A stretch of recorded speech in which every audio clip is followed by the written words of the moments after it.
Every time you board a plane, you put your trust in the pilots. And every time pilots enter the cockpit, they put their trust in computers. It's a complicated relationship between man and machine. And when it doesn't work perfectly, disaster can strike in an instant.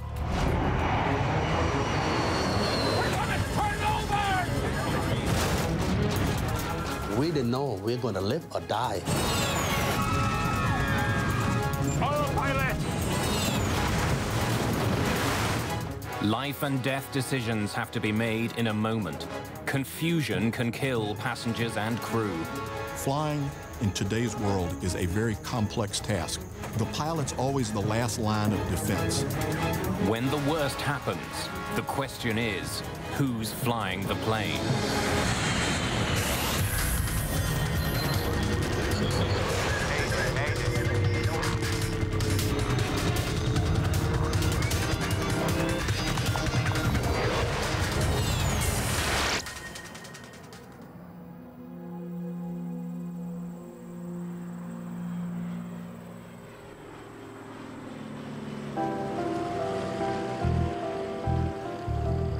It's just after 8:30 in the morning in Sanford, Florida. These student pilots walk out to ground school. Their topic today, a Cirrus SR-20. This is one of the newer models. We can tell just from looking at it because of the lights on the wingtips, called recognition lights or recog. Every year, dozens of students enroll at the Delta Connection Academy, hoping to eventually become pilots with major airlines. Their lives, and one day the lives of the passengers they fly, depend on their deep understanding of their airplane. From this side, right here, you can see the propeller governor. The majority of our students come to us with zero or very little flight time. We want to run someone through our entire program and end up placing them with one of the regional carriers. The wingtips here are called Horner wingtips. They help to reduce the induced drag. These flight students are getting started on smaller aircraft. In the years to come, they will move into large commercial jets boasting the latest in technology. When you go back to the Wright brothers, they had no automation and everything was by muscle power other than a small internal combustion engine. Everything that they did when they moved the wings, the elevators, and the rudders, they did manually. But in the last 100 years, technology has revolutionized flying. Pilots share the cockpit with automated computer systems that control virtually every aspect of flight. It can do everything now up to and including land the airplane. Everything is set so that the autopilots and automation systems are tools for the pilot to use, but they're not a replacement. It's a critical lesson for student pilots to learn. Safe flight is a balance between automation and training. If a pilot makes a mistake, or if an instrument malfunctions, these flying computers can turn into lethal machines that can't be controlled. Lima, Peru, October the 2nd, 1996. Aero Peru Flight 603 prepares for takeoff for Santiago, Chile. The plane is a 4-year-old Boeing 757, a highly sophisticated jet known for its reliability and safety. The 757 is flown by two of the national airline's best pilots, Captain Eric Shriver and First Officer David Fernandez. There are 61 passengers and 9 crew members on board. The jet is among a new generation of computer-controlled aircraft in which pilots are trained to rely on a central data system that is designed to reduce errors, both mechanical and human. Gear up. Tonight, though, within minutes of takeoff, the flight begins to go horribly wrong. The altimeters are stuck. The altimeter indicates how high the aircraft is flying over the ground. It reads 0, but the plane is clearly airborne. This is really new. Keep V2 plus 10. The 757 is equipped with 3 altimeters. One for the pilot, one for the co-pilot, and one for backup. All 3 seem to be dead. As the 2 men try to solve the first problem, they lose another crucial instrument, the airspeed indicator. The speed. Eh? The speed. What's going on? We're not climbing. No, I am climbing, but the speed. Hold it. Maintain speed. Bewildered by the host of confusing warnings, Captain Shriver decides to land. Lima Tower, Aero Peru 603. We are in an emergency. Aero Peru 603, Lima. We are declaring an emergency. We have no basic instruments, no altimeter, no airspeed indicator. Declaring emergency. To add to their problems, Shriver and Fernandez are flying at night over water with no visual reference points. Not being able to trust their instruments, the pilots are flying blind. The airplane was controllable, but you first have to diagnose what's wrong. And it's very easy from 20/20 hindsight, sitting here in a chair on a nice sunny day, to say, this is what he should have done. But in the cold, dark night with bells and whistles going off, it's very difficult to analyze conflicting information that you're getting. Unable to trust their instruments, the pilots have to depend on information from the ground. Can you give us the airspeed, please, if you have us on the radar? Yes, affirmative. As of 10 seconds, it seems that you're climbing at level 6,000 at 22 miles south on heading 195. Okay, we have that. We are on heading 190, and we have 7,000 feet on the altimeter. Yes, correct. You are now reaching 7,000. Even as they try to return to the airport, the havoc in the cockpit gets worse. Systems warn that they're overspeed. Overspeed. They're flying too fast. Extend the speed brakes. Now the stall warning sounds.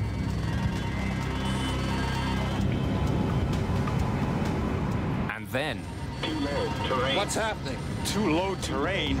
We have the terrain alarm. We have the terrain alarm. The ground proximity alarm warns them that they're flying dangerously low. Indicated a flight level of 10,000 over the sea. There is no checklist for if you have these 7 or 8 warnings going off, which they did, and they couldn't shut them off. Altitude is 9,700. 9,700? Yes, correct. Do you have any visual reference? 9,700, But it is indicating too low terrain. Are you sure you have us on the radar at 50 miles? Hey, look! The crew is bombarded with conflicting warnings. They have no idea which of them to believe. Suddenly, they realize the horrible truth. We're hitting water! Pull it up! They're flying just meters above the water. we're gonna turn over! Aero Peru 603, Lima.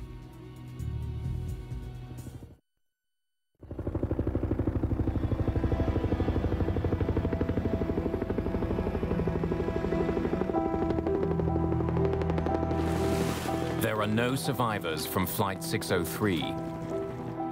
All because something caused the onboard computers to go haywire. Searching through the Pacific waters, investigators managed to find the data recorders. It was clear to us that they were really experiencing a problem with airspeed and altitude. On the 757, devices called pitot-static tubes measure the airspeed and altitude. They're small external sensors which relay that information to the plane's computerized systems.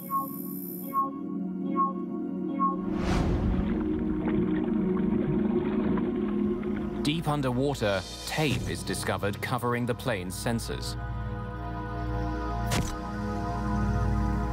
How the tape got there leads investigators back to the maintenance crew at Lima Airport. Just before Aero Peru 603 lifted off from Lima, maintenance workers had cleaned the jet. A worker had covered the static ports with tape to protect them. This is standard procedure. But when the maintenance was complete, the worker forgot to remove the tape. It was a small oversight with tragic results. Yes, correct. You're now reaching 7,000. The blocked tubes also explain why the air traffic controllers told the crew they were flying at 7,000 feet. The information on the plane's height isn't calculated by radar on the ground, but by the plane's onboard systems. From 7,000 feet, the plane began to slowly descend, but the onboard systems couldn't detect it. Your distance is... And the air traffic controller had no way to know the altitude indicated on his system was North 360. Blindsided by bewildering readings from their instruments, the crew was completely lost. Aero Peru 6. They had no idea where they were, how high they were flying, or how fast they were going. We're hitting water! Pull it up! Climb. Climb Aero Peru 603 if you need to pull up.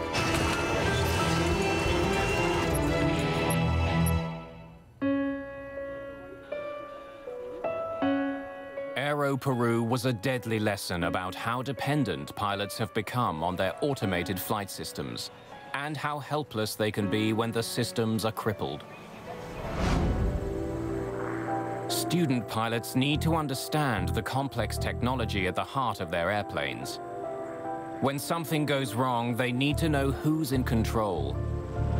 Because even an experienced pilot can rely too heavily on his systems. And when he does, disaster can be just seconds away. At the Delta Connection Flight School in Sanford, Florida, students are facing the worst they have to face in the real world. Work as a crew, then they'll get 26 hours in the simulator, 13 hours in each seat. Simulation can now introduce problems that are hard to introduce in the air.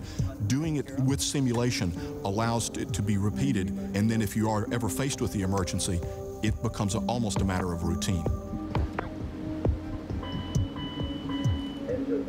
Right after takeoff, the students are faced with an emergency. And we got a left engine oil pressure. When you get one of those warnings, don't just punch it out. Go ahead and acknowledge it so both pilots are in the loop. You're both on the same page. All right. We got a left engine oil pressure. I'll take flight controls radios. You run the I have the flight controls. They run through the drill again and again, because surviving in the air depends on getting it right in the simulator. In an actual cockpit, even a small inconvenience can escalate into a desperate struggle to save the airplane. February the 19th, 1985. China Airlines Flight 006 is tumbling through the sky. No response, Captain! Airspeed 80 knots and falling. One of the engines has failed. No response. Their instruments seem to be making no sense. People just popped up like popcorn, hitting the cabin. We didn't know if we were going to live or die. The 747 falls more than 10 kilometers in 2 minutes. The pilots can barely keep it airborne. You know, this airplane is totally out of control. It is going to crash. The jet nosedives towards the Pacific Ocean. Then, just moments away from impact, the crew regains control of the plane. Oakland Center, Dynasty 006. We're declaring an emergency. Dynasty 006, Oakland Center, you are now cleared. You are free to descend at pilot's discretion. After surviving a tremendous fall, Captain Min Yin Ho makes a smooth, textbook landing.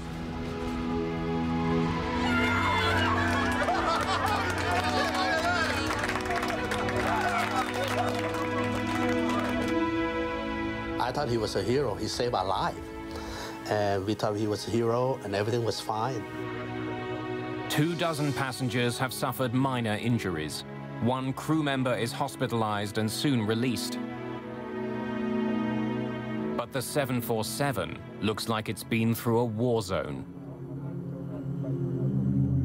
Part parts of the entire tailplane at the end were ripped off, as though a tornado had come through or a crane had been in and ripped pieces out of it. Investigators soon realized the damage to the plane wasn't the cause of the problems, but had actually occurred during the plane's wild plunge. They pore through maintenance records and flight logs to try to determine the cause of the near-fatal incident. Inside the plane, investigators find a worn valve. It led directly to the failure of the jet's fourth engine. But this shouldn't have caused the plane to fall through the sky. Engine 4 flamed out. The loss of thrust on a four-engine airplane is a minor event. It's an event, you have to take care of it, but the airplane will fly on 3 engines with no difficulty. I do not think I was fatigued. The captain tells investigators that while the crew was dealing with the faulty engine, he left the autopilot in control of the plane. But on this 747, the autopilot does not control the rudder. Autopilots are set to maintain stable flight. If something goes wrong, the system tries to respond. With more engine power on the left wing, the China Airlines jet began turning right. The autopilot reacted by using the plane's ailerons to try to keep the 747 flying straight. But the ailerons weren't up to the job. The jet kept turning. In order to keep it from turning to the right, the proper thing to do would have been to step on the rudder. Now, it's possible that he'd forgotten that the autopilot didn't use the rudder. He may have been assuming all along that the autopilot was just flying the airplane the way a human being would have, which it wasn't. Focused on his malfunctioning engine, Captain Ho left the autopilot in control. But without the help of the rudder, the ailerons were losing their battle to keep the plane level. The gentle turn got steeper. The airplane started to lose speed, and in the end, it was really that little error of airmanship, the failure to step on that left rudder pedal, that triggered everything else. We're banking right, Captain. Airspeed 230. Facing mounting problems, the captain finally takes complete control of his aircraft. We're banking right, Captain. I'm disengaging autopilot.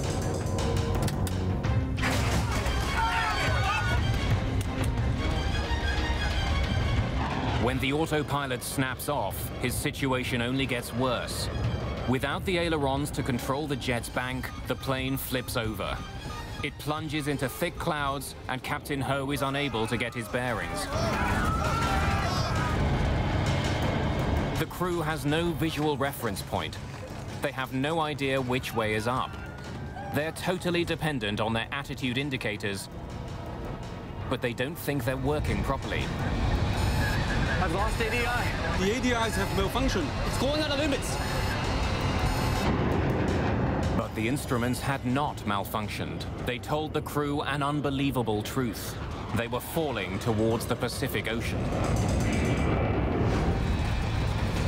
They simply didn't believe what they were seeing, and they thought they had lost their attitude instruments. They hadn't lost their attitude instruments. The airplane was, in fact, embarking on an aerobatic maneuver. You can see the stewardesses, all these people who didn't have their seatbelt on, they were flying.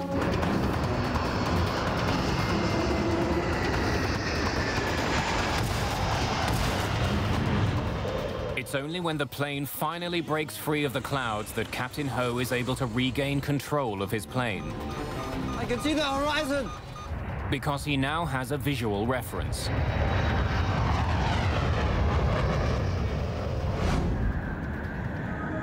By the time Captain Ho takes full control, it was almost too late. The near-fatal dive highlights the need for pilots to avoid relying too much on their computers.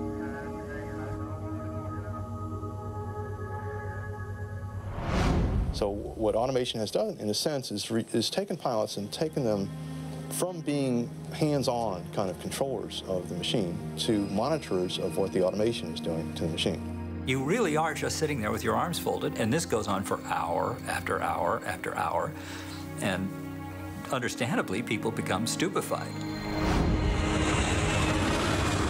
But whatever mistakes the flight crew made, they did succeed in their ultimate task. The one big thing they did right is they saved the airplane. And in principle, that's all you ever need to do right. You need to save the airplane and you need to save the passengers, and that's what they did. Student pilots practice emergencies again and again to ensure that when disaster strikes, they handle it correctly.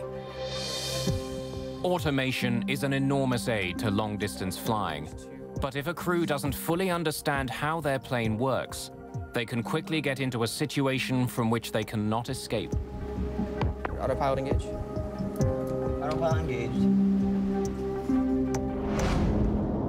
10 years after the China Airlines mishap, another crew is baffled by a more complicated autopilot and fails to take control until it's too late.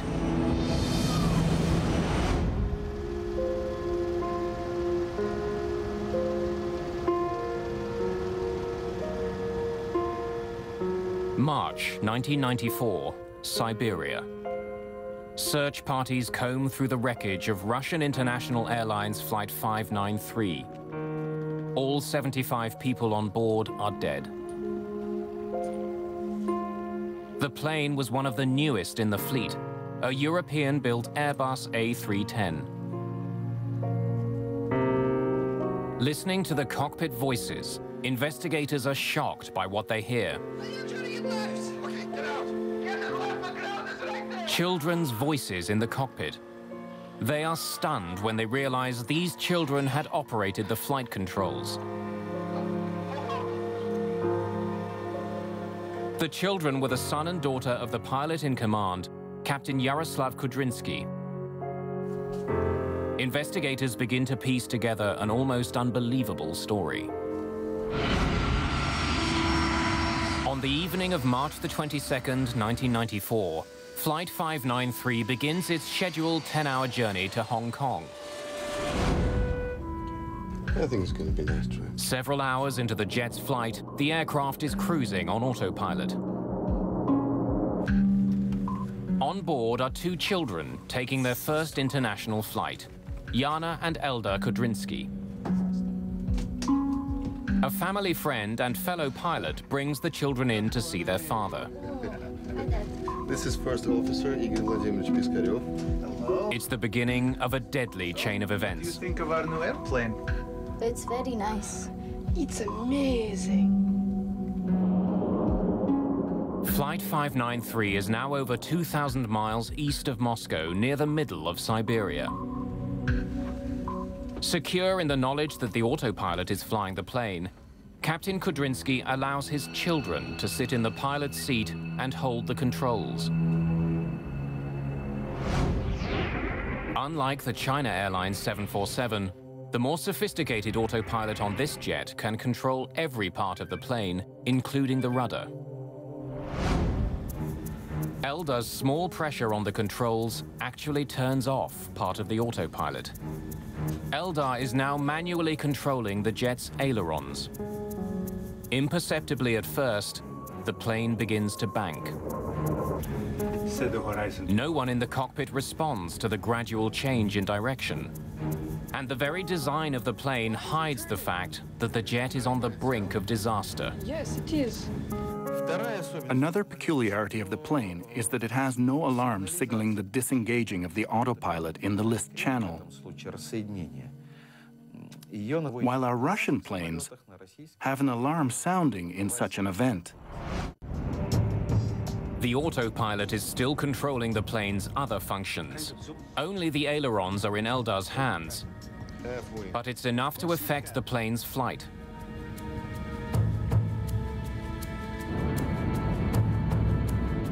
Moments later, the Airbus is banking at 45 degrees.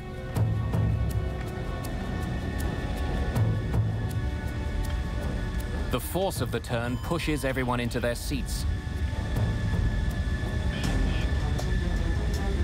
Guys!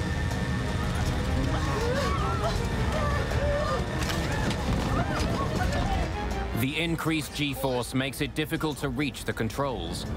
Hold it. Hold the control column. Eldar is the only one with both hands on the controls. The speed of the turn is pushing him back in his seat. The other way. Turning to the left.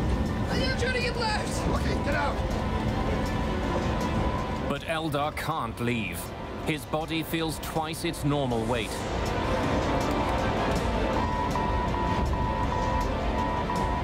Suddenly, an alarm sounds. The autopilot is shutting down. When the jet reaches such an extreme position, the autopilot is designed to completely disengage. It's a safety feature to put the pilot back in complete control. But in this case, a teenager is in the captain's seat. The plane begins to dive towards the ground. To the left, there's the ground! The plane dives at an incredible speed, plunging over 200 meters per second. For the passengers, it's like having an elevator suddenly fall out from under them. Get out. Get out. Captain Kudrinsky fights his way back to the pilot's seat. But it's too late to save Flight 593.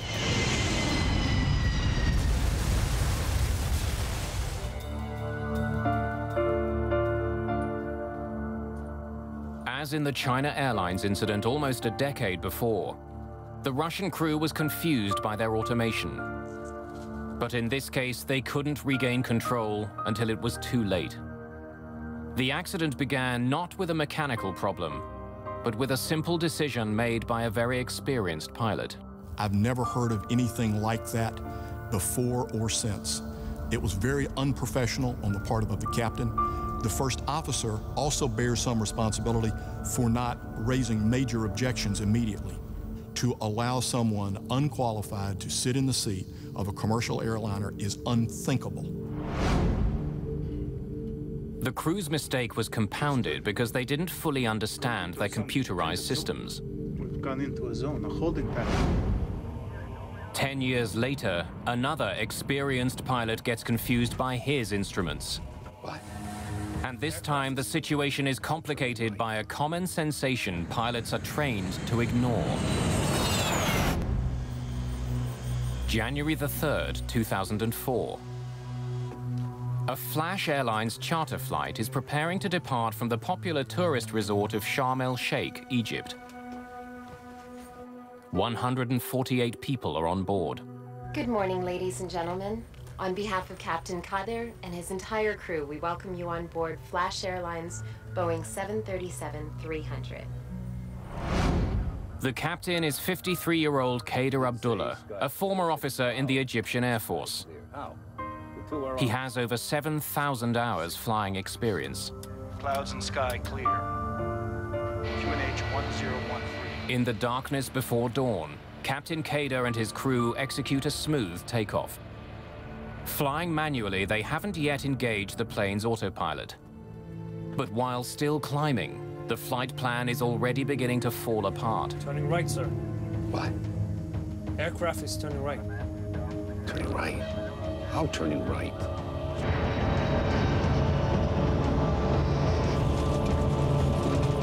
Overbank. Autopilot. Autopilot in command. Autopilot. Autopilot! No autopilot, Commander.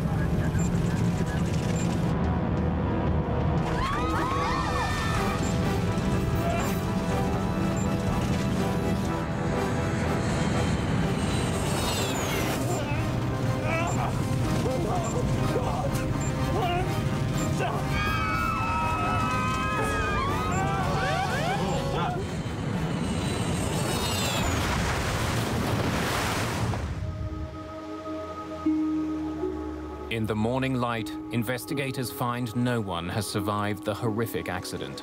The plane had just taken off, and it looked very strange why this accident happened so quickly after takeoff. French and American investigators join Egyptian authorities in the search. It takes 2 weeks just to find and recover the cockpit voice and flight data recorders. Investigators explored dozens of possibilities, including the idea the crash was caused by vertigo. Vertigo is a physiological condition, and it's based on the inner ear. Over a dark ocean, without a defined visual horizon, no ground lights, the pilot may not be able to perceive visually whether he was flying up, down, left, or right.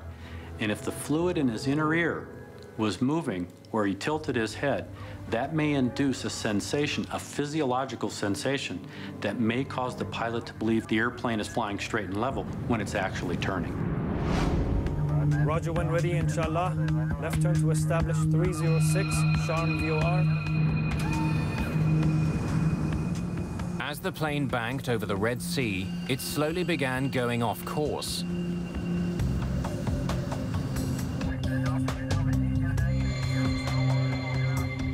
But the pilot says nothing. It seems that he's unaware of the changes to his flight path. It is actually a very high workload situation, and when there are no visual cues outside because it's a moonless night and you're over featureless territory with no lights in it, you really, as a professional pilot, should be totally aware of the fact that this is a situation in which you could get disorientated. Precisely what the captain perceived is unknown. What is known is that his control wheel slowly inched towards the right. Turning right, sir. What? Aircraft is turning right. How turning right? In this particular instance, not only are you trying to fly the airplane and understand situationally what's happening, but you're going through the mental gymnastics because your expectations are one way. Meanwhile, you have a first officer who's telling him something that's totally different. Even with all the conflicting information he was getting, investigators discover that Captain Kader almost recovered control of his plane. It is interesting that the recovery starts as the airplane turns towards the coastline. The lights on the shore would have given the pilots a clear and unmistakable view of the aircraft's attitude. This is the moment that the disorientation disappears, and this is the moment that the recovery begins. Sadly, there isn't enough time to save the aircraft. The tragic fact remains that Captain Kader had all the information he needed to save the plane right in front of him. The thing that is important when you're experiencing spatial disorientation or vertigo is to put absolute implicit trust in your instruments, that they are telling you the truth, and that whatever your sensation is a limitation of human beings. Trust the instruments. It's a lesson that's hammered home every day at the Delta Connection Academy. Brian Patricia is one of dozens of students here who wants to fly commercial passenger jets. It's a goal that's still years away. It should take me between 5 to 6 years at a regional airline before I move on to the major airlines. It's a typical journey. Senior crew members for international carriers often have thousands of hours of flying under their belt. But each one of them started with none. There's a very old saying, is as soon as you feel like you're no longer learning with aviation, get out of it, because it's going to hurt you.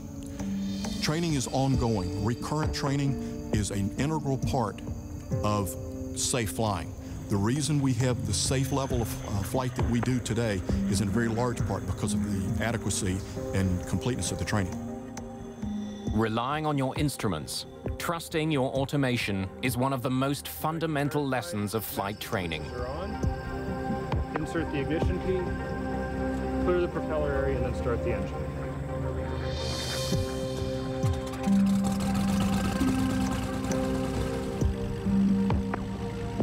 Every safe flight, from small planes to jumbo jets, depends on pilot and plane working together. But even if a jet's technology is crippled, modern planes are so well built, pilots can still bring them safely down. August the 24th, 2001. Air Transat Flight 236 is carrying 306 passengers and crew. Bound for Portugal, the Airbus is in serious trouble high above the Atlantic Ocean. You could literally hear a pin drop. the exterior, there was no sound in that plane, in that cabin at all. The airplane is so silent because it's run out of fuel. A state-of-the-art jet is now a very heavy glider. Functions we've lost. We have no more stabilizer and yellow hydraulic, ADR 2 and 3, no anti-skid, no reversers. The technology that normally keeps planes flying has deserted the crew. The jet is 10 kilometers in the sky without the most essential instruments. Captain Robert Pichet and co-pilot Dirk de Jager have to find a way to get it safely back to Earth. For the first 4 hours of their journey from Canada to Portugal, the flight is unremarkable. We're getting to our next checkpoint. Every 30 minutes across the Atlantic, the crew had checked their position and their fuel consumption against their flight plan. 2 tons on the right, 11.2 tons on the left. Despite the computerized systems, some procedures like checking the fuel on board are done by hand. Fuel check complete, levels normal for the distance flown.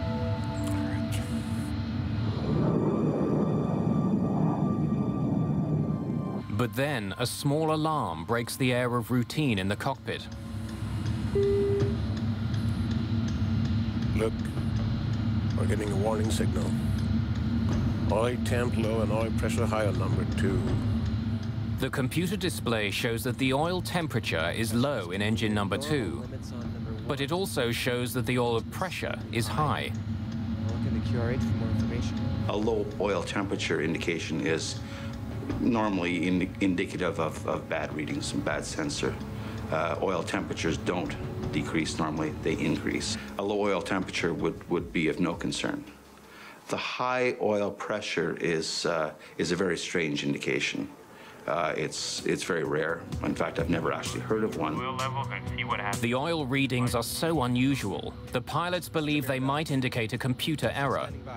But Captain and First Officer keep monitoring the oil levels. 30 minutes after the first alarm goes off, another warning sounds inside the Airbus.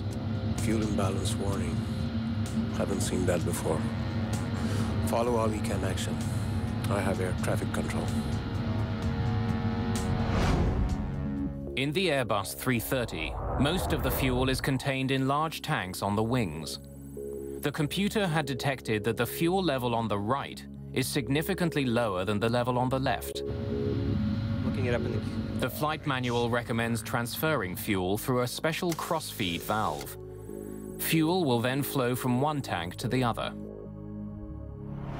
Once you begin a cross-feeding procedure to correct a fuel imbalance, restorative action should commence quite quickly. In other words, the situation would not continue to get worse. Even though the crew is following proper procedures, the situation does get worse. Fuel quantity isn't rising in the tanks for the right wing. Check fuel quantity. It's very low. Hold on. That's much less fuel than we should have. It looks like a fuel leak. Check again. The systems monitor hundreds and hundreds of sensors, and they can be affected by such mundane things as a little bit of frost or ice on a sensor can cause it to present bad data. But in fact, the reading is accurate. There's a serious leak in one of the engines, and Pichet has been transferring precious fuel into the leaking tank. The fact is confirmed when co-pilot de Jager completes another fuel check. According to all the gauges, all the tanks in the right wing are way below the level they should be according to the flight plan, and there's hardly anything in the other ones. What about the trim tank? There's nothing there either.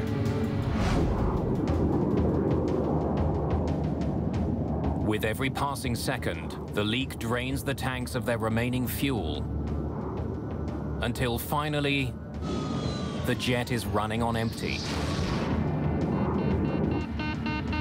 We're losing engine number 2. I don't believe this. Okay, maximum thrust on number 1. What's going on? Yes. Try to transfer fuel from center tank and the trim tank. Transferring. Fuel quantity is reaching 0. This can't be. I'm not gonna go completely dry on this airplane. But in fact, the Air Transat has run out of fuel, some 12,000 meters over the Atlantic Ocean. No fuel means no power to control the plane. But the jet has one last trick up its sleeve, one last source of power. The crew deploys a rarely used backup system. It's called a ram air turbine. It will deploy from underneath the fuselage near the wing fairing, and it's a small propeller that deploys out the bottom of the fuselage, and it spins in the wind. And that small propeller will provide very limited electrical and hydraulic systems to run the aircraft. In other words, although it's a glider, at least it's a controllable glider. When it took off, this Air Transat jet was a state-of-the-art marvel. Now it's falling from the sky, and the crew has to hope this last piece of technology will help them get down in one piece. A passenger plane has run out of fuel. The Air Transat jet is now an enormous glider with more than 300 people on board. The crew have diverted their flight from its destination in Portugal. The plane is now heading for a military airbase on the tiny island of Terceira in the Azores. I saw flight attendants with life jackets in their hand running down the aisles. And obviously, that was a sign of fear. What was happening was the first question that popped in my mind. If Captain Robert Pichet can't make it to the airport, his only other option is the ocean. But Pichet doesn't want to risk it. Planes aren't designed to survive landing on water. In 1996, a Boeing 767 ran out of fuel off the coast of East Africa. Its last moments were caught on amateur video.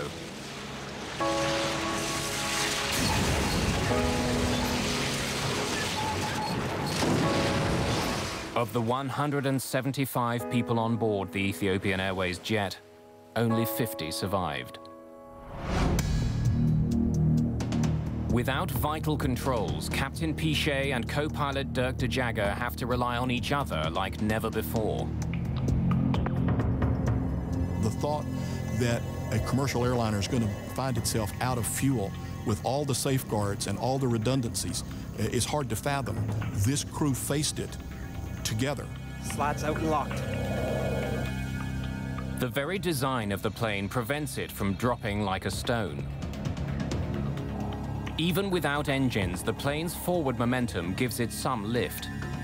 It's falling fast, but it's still flying. Can you give me a landing speed, please? No engine, no flaps. Ideal approach speed is 170 knots. We're too fast. Yes. But the runway is very long. But at the end of the runway is a very steep cliff. Using the power available from the ram air turbine, Captain Pichet forces the plane to turn steeply, trying to burn off some speed.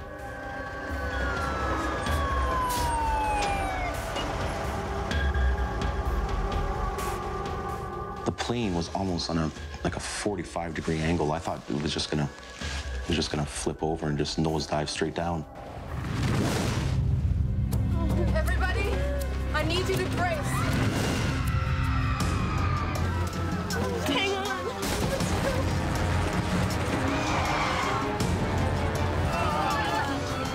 The tires have blown.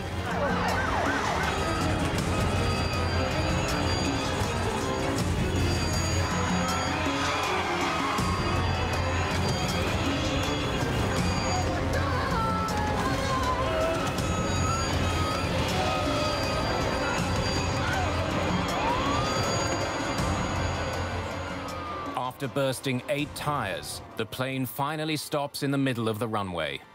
Everyone on board survives. We got that plane down safely, only blew out 8 of the 12 tires, and saved 300 people. We saved 300 people's lives. Pichet and de Jager have flown their Airbus without power further than any passenger jet in history. News of their remarkable achievements spreads around the world. You don't have time really to think about anything else than taking care of the safety of your passenger, you know. That's your main goal, and since we didn't have any engine, the other main goal was to make the landing safely. So at that time, I guess the experience came in, Investigators discover that the leak on board the jet had been set in motion when the right engine had been replaced 5 days before the crash. We have to realize that there was a small mistake made in terms of changing the pump. We installed it, but then some pipes, so to speak, were needed to be connected to the pump, and there was a mismatch. The small mistake had crippled this highly engineered machine. But its very design left the pilots enough control to steer the plane away from disaster.